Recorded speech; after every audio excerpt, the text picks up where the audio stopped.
Hello students, welcome to our YouTube channel your BSc guide. आज की इस video में हम बीएससी फर्स्ट सेमेस्टर केमिस्ट्री के यूनिट नंबर 2 को पढ़ रहे थे, जिसका नाम है simple bonding theories of molecule. उसका आज क्लास नंबर 11 है। इसके पहले की 10 क्लासेस हो चुकी हैं, जो कि काफ़ी ज़्यादा इम्पॉर्टेंट है और मैं सारे टॉपिक को कवर कर रही हूँ। ठीक, अगर आपने किसी कारणवश नहीं देखा है तो बीएससी फर्स्ट सेमेस्टर केमिस्ट्री की प्लेलिस्ट बनी हुई है, आप वहां से जाकर के देख सकते हैं। अगर आपको कोई वीडियो नहीं मिलती है तो आप कमेंट करके बताइए, मैं आप लोगों को लिंक भी प्रोवाइड कर दूंगी।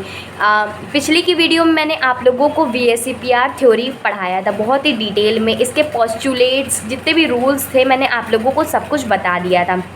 आज की वीडियो में हम लिमिटेशंस देखेंगे VSEPR थ्योरी के और 2 इम्पॉर्टेंट क्वेश्चन करेंगे, जो कि एग्ज़ाम के पॉइंट ऑफ व्यू से बहुत ही ज़्यादा इम्पॉर्टेंट है और हर बार एग्ज़ाम में पूछा जाता है। इससे पहले अगर आपने valence shell electron pair repulsion theory को नहीं समझा हुआ है तो आप इसकी पिछली की वीडियो जा कर के देख लीजिएगा। मेरे चैनल पर आप लोगों को फिज़िक्स, केमिस्ट्री, मैथमेटिक्स, इंग्लिश और कंप्यूटर साइंस के लेक्चर्स मिल जाएंगे। इसके syllabus, most important chapter, unit, topic, सारे यूनिट को डिटेल में पढ़ाऊंगी। साथ ही साथ मोस्ट इम्पॉर्टेंट क्वेश्चन के आंसर्स को भी बताऊंगी और मैं आप लोगों को लास्ट में एक रिवीजन क्लास भी देने वाली हूँ। तो नए हैं तो चैनल को सब्सक्राइब करके रख लीजिएगा। अब हम लोग देखते हैं कुछ लिमिटेशन जो कि VSEPR थ्योरी की है। तो इसमें पहला पॉइंट आप लिखेंगे, जो पहली लिमिटेशन है वो है VSEPR जो valence shell electron pair repulsion theory है, वो ट्रांजिशन मेटल कॉम्प्लेक्सेस की ज्योमेट्री के बारे में नहीं बता पाती। तो पहला पॉइंट यही लिखेंगे और जितने पॉइंट्स मैं आप लोगों को लिखाऊंगी उतने ही आप लोगों को एग्ज़ाम में भी लिखना है, जिससे आप लोगों को एग्ज़ाम में पूरे नंबर मिले। अगर पूछता है कि आप लोग पोस्टुलेट्स और लिमिटेशन बताइए तो आप लोग उतना लिख लेंगे तो आपको पूरे के पूरे नंबर मिल जाएंगे। ठीक, तो लिखेंगे VSEPR theory does not predict the geometry of transition metal complexes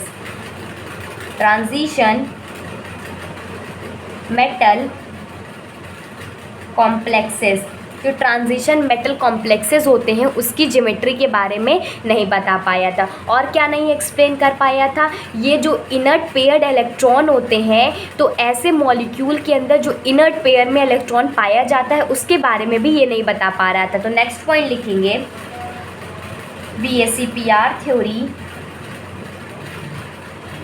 does not explain the shape of molecule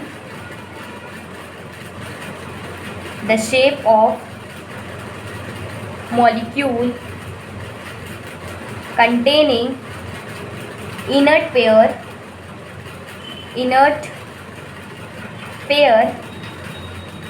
electron. ऐसे मॉलिक्यूल जिसमें इनर्ट पेयर्ड इलेक्ट्रॉन होते हैं उसके शेप के बारे में भी VSEPR थ्योरी नहीं बता पा रहा था। ठीक, और किसके बारे में नहीं बता पा रहा था, जो हाईली पोलर मॉलिक्यूल, मतलब कौन सा पोलर है मॉलिक्यूल, कौन सा पोलर नहीं है, इसके बारे में भी नहीं बता पा रहा था। 3 से 4 पॉइंट्स आप लोगों को लिखना है, बस ज़्यादा नहीं लिखना है। फिर इसके बाद जो मैं आप लोगों को क्वेश्चन कराने वाली हूँ वो एग्ज़ाम के पॉइंट ऑफ व्यू से बहुत ही ज़्यादा इंपॉर्टेंट है। तो लिखेंगे VSEPR theory does not explain या प्रेडिक्ट, एक्सप्लेन लिख लीजिए, does not explain the shape of highly polar molecule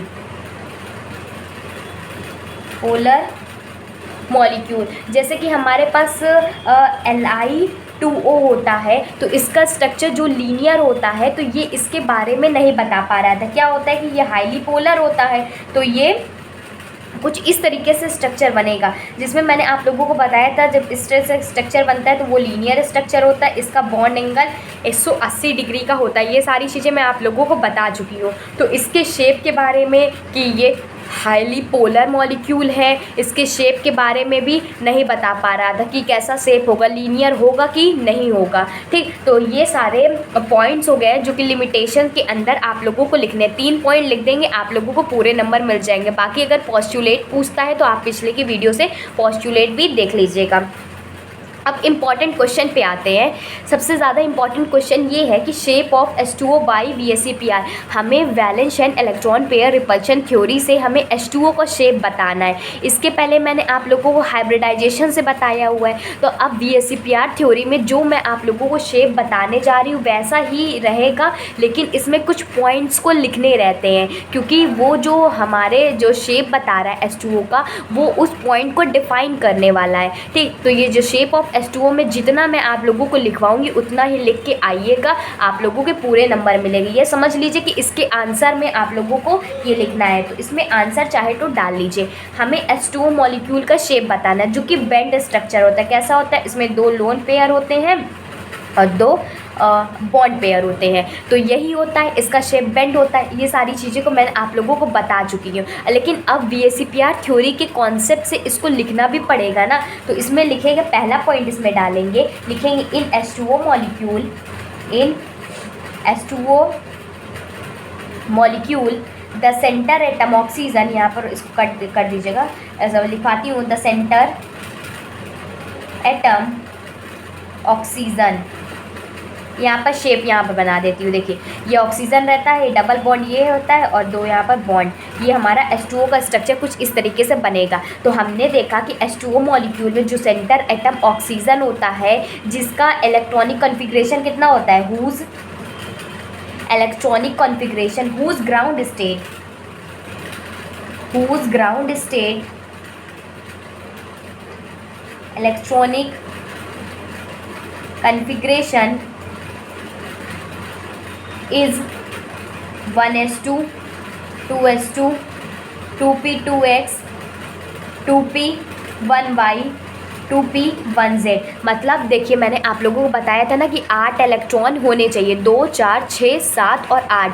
मतलब जो पी में 3 ऑर्बिटल बनते हैं ना, ये हो गया 1s2, ये 2s2, ये 1s2 हो गया, 2s2 हो गया, और ये इसको कहते हैं 2px, और इसको कहते हैं 2py, और ये होता है 2pz। तो इसमें कह रहा है इसमें 2 इलेक्ट्रॉन है, इसमें भी 2 इलेक्ट्रॉन है, इसमें भी 2 इलेक्ट्रॉन है, इसमें 1 इलेक्ट्रॉन है, इसमें 1 इलेक्ट्रॉन है, तो टोटल ये हमारा 8 बन जाएगा। थोड़ा सा मुझे सर्दी है तो थोड़ा मैनेज कीजिएगा, क्योंकि मेरी तबीयत बहुत ही ज़्यादा इस टाइम ख़राब चल रही है, तो फिर भी आप लोगों के लिए वीडियो बना रही हूँ, ठीक, इसको इग्नोर कीजिएगा। H2O मॉलिक्यूल में ऑक्सीजन जो सेंट्रल एटम होता है, जिसका ग्राउंड स्टेट कॉन्फ़िगरेशन कुछ इस तरीके से आता है। तो जितने भी 4 ऑर्बिटल्स की बात की जाए तो और 4 एटॉमिक ऑर्बिटल्स, इसमें नेक्स्ट पॉइंट लिखिएगा, और जितना लिखवा रही हूँ आप लोगों को इतना एग्ज़ाम में लिख के भी आना है। All 4 atomic orbitals on hybridization form equivalent sp3 hybrid orbitals.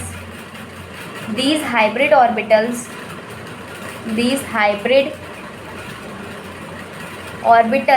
should be tetrahedral। इसमें कह रहा है जितने भी 4 एटॉमिक ऑर्बिटल्स इसमें दिए गए हाइब्रिडाइजेशन में, 2s2, 2px, 2py और 2pz, ये सारे जो फॉर्म कर रहे हैं, क्या कर रहे हैं, sp3 हाइब्रिडाइजेशन का ये कॉन्सेप्ट है। मतलब sp3 हाइब्रिडाइजेशन में ही हमने H2O को पढ़ा था, तो इसका हाइब्रिडाइजेशन sp3 हो जाएगा, तो ये हाइब्रिड ऑर्बिटल टेट्राहेड्रल होगा, जो कि मैंने आप लोगों को बताया है। VSEPR थ्योरी के कॉन्सेप्ट से लिख रहे हैं, तो ये सारी चीज़ें आप लोगों को मेंशन करनी है। फिर उसके बाद नेक्स्ट पॉइंट लिखेंगे, 2 hybrid orbital are slightly filled and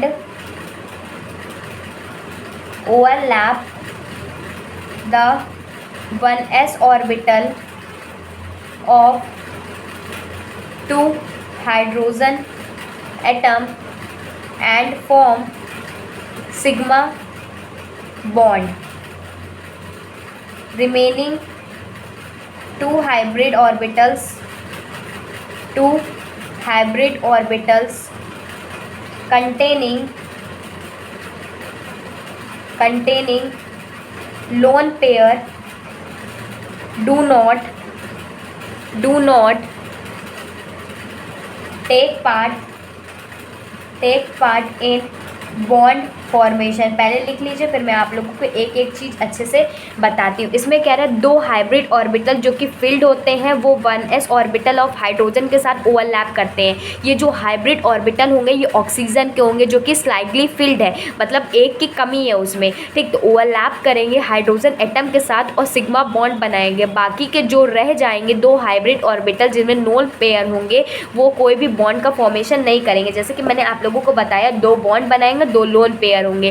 तो यही चीज़ को आप लोगों को लिखना भी है। फिर नेक्स्ट पॉइंट लिखेंगे, सिंस हम जानते हैं कि लोन पेयर वाला जो रिपल्शन होता है वो सबसे ज़्यादा होता है। फिर उसके बाद लोन पेयर बॉन्ड पेयर का होता है, फिर बॉन्ड पेयर होता है। तो हम इसमें लिखेंगे lone pair repulsion is greater than loan pair bond pair repulsion. फिर लिखेंगे H2O molecule has distorted tetrahedral shape. जो H2O मॉलिक्यूल का जो रियल शेप होता है वो टेट्राहेड्रल शेप होता है, लेकिन दैट इज़ वी शेप्ड, लेकिन किसी वजह से वो वी शेप्ड हो जाता है। क्यों वी शेप्ड हो जाता है, मैंने आप लोगों को अभी बताया कि लोन पेयर रिपल्शन बहुत ही ज़्यादा होता है as compare to the lone pair bond pair repulsion, इसीलिए ये शेप हमारा वी शेप्ड हो जाता है। इसमें लिखेंगे ड्यू टू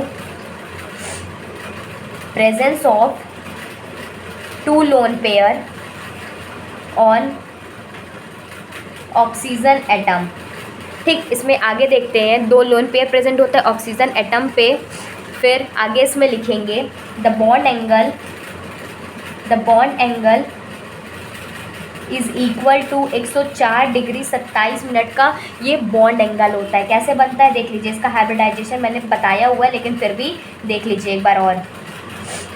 ये 1s का हो गया, ये 2s का हो गया, ये 2p का हो गया। इसमें दो ऑर्बिटल फिल रहेंगे, इसमें भी दो रहेंगे, इसमें दो रहेंगे, इसमें एक रहेगा, ठीक। तो अगर हम इलेक्ट्रॉनिक स्ट्रक्चर ऑफ ऑक्सीजन की बात करें, यहाँ पर ऑक्सीजन लिख लीजिए, इलेक्ट्रॉनिक स्ट्रक्चर ऑफ H2O की बात करें तो यहाँ से सबसे पहले कहाँ जाएगा, ये हमारे पास दो इलेक्ट्रॉन यहाँ पर फिल रहेंगे। ये 1s का ऑर्बिटल है और ये हमारा 2s का ऑर्बिटल है, इसमें भी दो इलेक्ट्रॉन फिल होंगे। और ये 2p का ऑर्बिटल है जिसमें दो इलेक्ट्रॉन यहाँ फिल होंगे, एक यहाँ 2p का है। और हम जानते हैं कि हमें हाइड्रोजन भी तो अटैच करना है, एक हाइड्रोजन यहाँ अटैच हो जाएगा, एक हाइड्रोजन यहाँ अटैच हो जाएगा। तो इसमें लिखेंगे black pen indicate the shared electron with hydrogen atom. और मैंने इसका शेप बताया था कैसा होगा, इसका शेप एक बार और अच्छे से देख लीजिए। जो फाइनल शेप होता है, मतलब जो रियल स्ट्रक्चर होता है वो कुछ इस तरीके से होता है, जहाँ पर इसके परपेंडिकुलर यहाँ पर एक लोन पेयर होता है और एक यहाँ पर लोन पेयर होता है और ये बना रहता है, ठीक। कुछ इस तरीके से इसका जो रियल शेप होता है ये रहता है,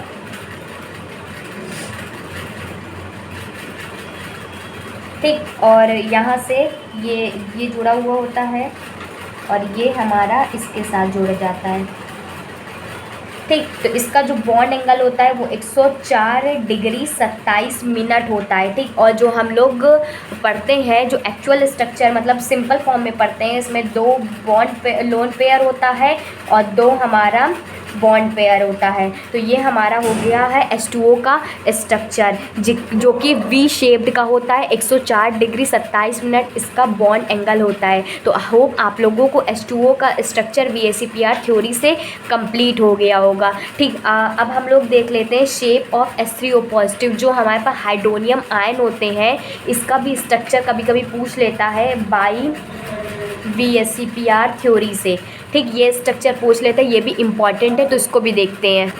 पहले मैं आप लोगों को हाइड्रोनियम आयन का स्ट्रक्चर बता देती हूँ, फिर मैं आप लोगों को लिखवाती हूँ। देखिए इसमें क्या होता है कि ये हमारे पास सेंट्रल एटम ऑक्सीजन होता है जिसमें दो लोन पेयर प्रेजेंट होते हैं और यहाँ पर हमारा ऑक्सीजन, हम पहले हाइड्रोजन एटम बनाएंगे, तब जा कर के कुछ इसमें प्लस करेंगे। तो हाइड्रोनियम आयन कैसे बनता है, जब H2O में H पॉजिटिव आयन को मिलाते हैं तब जा कर के H3O पॉजिटिव बनता है हमारे पास। तो सबसे पहले ऑक्सीजन लेंगे, हमने ये ले लिया, मतलब वाटर लेंगे, सॉरी ऑक्सीजन नहीं लेंगे, वाटर लेंगे। फिर उसके बाद अगर हम H पॉजिटिव आयन को मिलाते हैं तो हमारा हाइड्रोनियम आयन बनता है, जो कि कुछ इस तरीके से ये कोऑर्डिनेट बॉन्ड बनता है और ये हमारे पास सिंगल सिंगल बॉन्ड बनता है, जिसे हम H3O पॉजिटिव के नाम से जानते हैं। अब इसकी थ्योरी भी तो लिखनी पड़ेगी। तो ये जो हाइड्रोनियम आयन कैसे बन रहा है, देखिए हाइड्रोनियम आयन बन रहा है donation of an electron pair, मतलब एक इलेक्ट्रॉन पेयर के साथ डोनेशन हो रहा है। ये कोऑर्डिनेट बॉन्ड कब बनता है, जब डोनेशन होता है किसी भी इलेक्ट्रॉन पेयर का।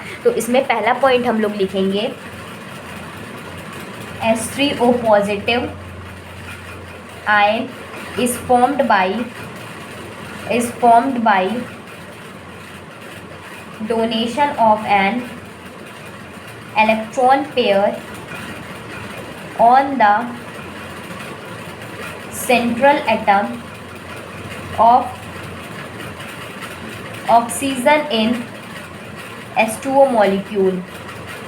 मतलब देखिए किस में हो रहा है डोनेशन, किस में हो रहा है H3O पॉजिटिव आयन तब हमारा बनता है जब डोनेशन होता है इलेक्ट्रॉन पेयर का on the central atom of the oxygen. ये सेंटर एटम है ऑक्सीजन का, इसी के साथ तो डोनेशन हो रहा है ना, इसी के साथ जब डोनेशन हो जाएगा इस इलेक्ट्रॉन पेयर का तो ये हमारा कोऑर्डिनेट बॉन्ड बना लेगा। तो H2O मॉलिक्यूल के सेंटर एटम के साथ डोनेशन होता है इलेक्ट्रॉन पेयर का, तो लिखेंगे on the central atom of oxygen in H2O molecule to the vacant 1s atomic orbital of H positive ion, क्योंकि यहाँ पर H पॉजिटिव आयन है, मतलब एक जो ऑर्बिटल होगा वो खाली होगा। ठीक, तो लिखेंगे आगे इसमें नेक्स्ट पॉइंट लिखेंगे इन H3O पॉजिटिव जो H2O act as Levi's base की तरह ये एक्ट करता है, एंड जो H पॉजिटिव होता है वो एक्ट एज लेवाइस एसिड की तरह ये एक्ट करता है, तभी जा कर के हमारा ये फाइनल स्ट्रक्चर बनता है। ये जो स्ट्रक्चर बनाए थे ना, इसको स्ट्रक्चर को आप लोग यहाँ पर बना लीजिएगा। फिर लिखेंगे इन अबव स्ट्रक्चर, जो मैंने अभी ऊपर स्ट्रक्चर बनाया ना उसी को यहाँ पर बना करके फिर नीचे पॉइंट लिखना है कि अबव स्ट्रक्चर में जो कि हाइड्रोनियम आयन का है, इसमें जो ऑक्सीजन है hydronium ion, oxygen is surrounded by 3 bond pair sigma bond and 1 lone pair. इसको देखिए, इसमें से कह रहा है कि जो ऑक्सीजन हाइड्रोनियम आयन का जो स्ट्रक्चर है जिसमें से 3 बॉन्ड पेयर से सराउंडेड है, जो कि यहाँ पर सिग्मा बॉन्ड बन रहा है, यहाँ पर सिग्मा बॉन्ड, यहाँ पर सिग्मा बॉन्ड और 1 लोन पेयर है। तो वही चीज़ मैंने इसमें लिखवाई है। तो नेक्स्ट पॉइंट इसमें लिखेंगे H3O पॉजिटिव। अगर आप पॉइंट्स में आंसर को रिप्रेजेंट करते हैं ना तो एग्जामिनर आप लोगों को अच्छे मार्क्स ज़रूर देगा। बाकी मैंने एग्जाम टिप्स और ट्रिक्स की प्लेलिस्ट बना दी है, आप वहाँ से जाकर के देख लीजिए कैसे प्रिपरेशन करना है, कैसे कॉपी में लिखना है, टाइम मैनेज कैसे करना है, पेपर पैटर्न क्या होना चाहिए, सब कुछ बता के रखा हुआ है। अगर आपको फिर भी किसी चीज़ के ऊपर डाउट होता है तो कमेंट करके पूछा करिए, और किसी टॉपिक के ऊपर वीडियो चाहिए तो वो भी बताया करिए। मैं आप लोगों की सारी बात सुनती हूँ, सब कुछ फॉलो करती हूँ, तो आप लोग भी, मैं अपनी बहुत मेहनत कर रही हूँ, मैं आप लोगों के लिए हर एक चीज़ को ढूंढ के ला रही हूँ, समझा रही हूँ। तो आप लोग भी थोड़ा सा अप्रिशिएट किए, कमेंट करके बताया करिए कि आप लोगों को कैसी लगती है वीडियो, मोटिवेशन मिलता है बस उससे मुझे। ठीक, तो लिखेंगे H3O positive should be tetrahedral. जो हाइड्रोनियम आयन होगा उसका स्ट्रक्चर टेट्राहेड्रल होगा, लेकिन बट इट्स एक्चुअल स्ट्रक्चर या कह सकते हो जिमेट्री, उसकी जो एक्चुअल स्ट्रक्चर और जिमेट्री होती है वो क्या होती है, ट्राइंगुलर बाई पिरामिडल होती है। Should be trigonal bipyramidal due to क्योंकि एक लोन पेयर उसके अंदर प्रेजेंट होता है, due to presence of one lone pair, जिसकी वजह से उसकी जो एक्चुअल ज्योमेट्री होती है वो ट्रायंगुलर बाइपिरामिडल होती है, लेकिन जो मतलब ऐसी जो ज्योमेट्री बनाते हैं वो टेट्राहेड्रल होती है। तो होप आप लोगों को ये आज की वीडियो समझ में आई होगी, जिसमें मैंने आप लोगों को VSEPR थ्योरी के लिमिटेशंस को पढ़ाया, फिर मैंने एक इंपॉर्टेंट क्वेश्चन कराया shape of H2O by VSEPR theory, और दूसरा इंपॉर्टेंट क्वेश्चन कराया शेप ऑफ H3O पॉजिटिव वाला। ये दोनों क्वेश्चन एग्ज़ाम के पॉइंट ऑफ व्यू से काफ़ी ज़्यादा इंपॉर्टेंट है। ठीक, तो एक बार में नहीं समझ में आया, वीडियो को रिपीट करके देखिए, कई बार देखिए, तब तक आप लोगों को समझ में ज़रूर आ जाएगा। ठीक, नोट्स नहीं बनाने तो प्रॉपर्ली नोट्स भी बनाते हुए चलिएगा। कोई डाउट होता है तो आप कमेंट करके पूछ भी सकते हैं। ठीक, so goodbye and stay safe.